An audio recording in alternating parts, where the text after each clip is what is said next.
I'm Gordon Staples, director of the Annenberg School of Journalism. CBS News wins a Cronkite Award for bravery and hope, 7 days on the front line.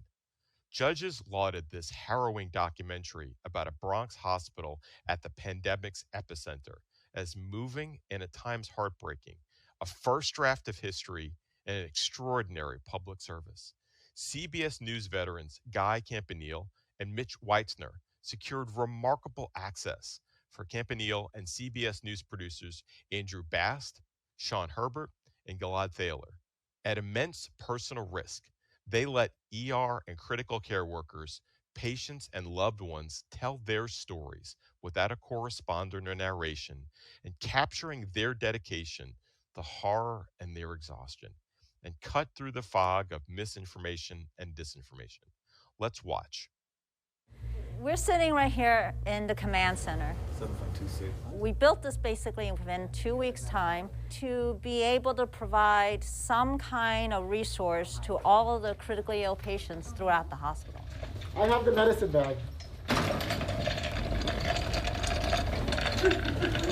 Where's the code? Okay. The pandemic has challenged all of us.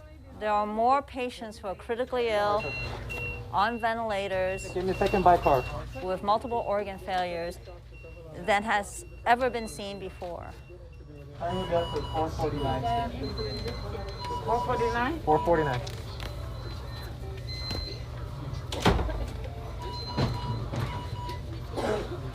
I have profound respect for my colleagues.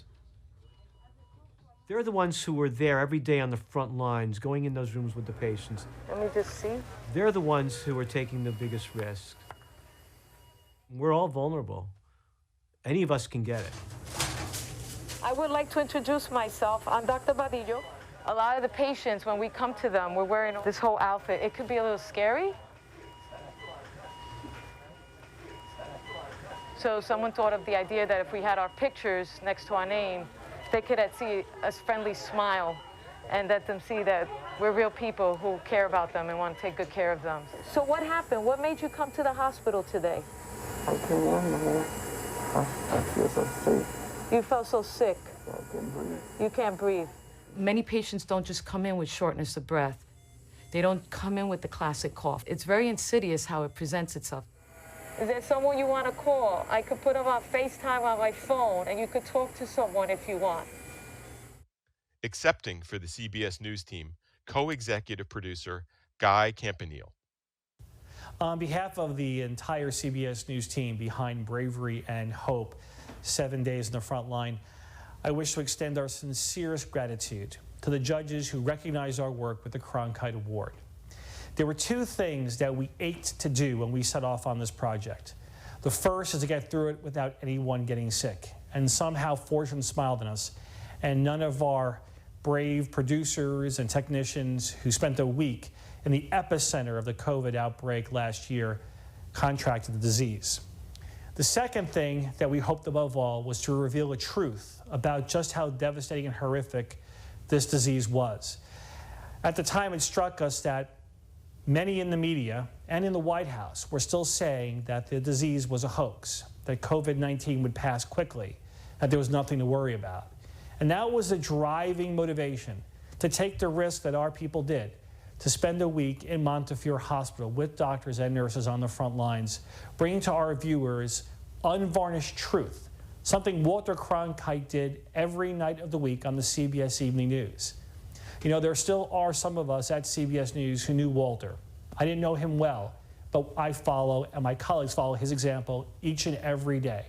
We're proud to be part of CBS News.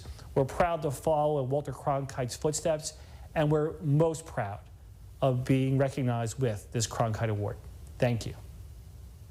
I was able to speak with co-executive producers Guy Campanile and Mitch Weitzner about their documentary. Our conversation is online at cronkiteawards.com, and here's a clip. Given everything Guy just said and the tremendous risk they undertook, in the same way it would have been easy for the hospital, Montefiore, to say, let's not do this, it would have been pretty easy for CBS News to say, maybe we shouldn't do this. Let's just give hospital personnel some cameras and we'll take the footage back and make a program out of it. But we had tremendous backing and support from the beginning from our boss, Susan Zirinsky, who of course is not just, was not just an executive and president of the news division, but also a deeply experienced producer. And there was faith on her part and confidence and encouragement on her part to have us do this, to take a calculated risk. And it was very fraught, and there were a lot of conversations, but she gave us the green light, and she's a big part of the reason why it all worked. Thank you, Mitch. That's a great reference, because that obvious, so that you have the footage, you completed the program, and Guy, thankfully, to your point, that it seems like from the information that we have, the team came out of it and were in good shape from that experience. When you start seeing this compiled work and going through the editing and the review of it from a jury now, it's striking in its urgency. It's striking in the humanity and the reaction. Mitch, I'm curious for your team and the kind of the folks that were watching this being edited and put together, did you have that same sense of this is something truly remarkable that we'll be looking at years from now? I was gripped by it every day. I had a little bit of distance, a little bit of fresh eyes. Guy and the rest of the team were inside the hospital, living this all day. And I had the benefit from the armchair of sitting back and watching it come in. And I found it staggering. We, as news producers, as journalists, you always want that unfiltered view. You don't want the public affairs staff hovering over you, limiting what you can see. And we found them tremendously agreeable. As long as we respected patients' privacy and stayed out of the doctor's way, what I saw of Guy and the rest of our team that was inside the hospital is that they were given tremendous latitude to move about, to film respectfully. And so we had that real cinema verite, that fly on the wall experience in the most intense moments, in the most dramatic instances, watching the doctors and nurses themselves try and figure out this mysterious virus. And it was fascinating.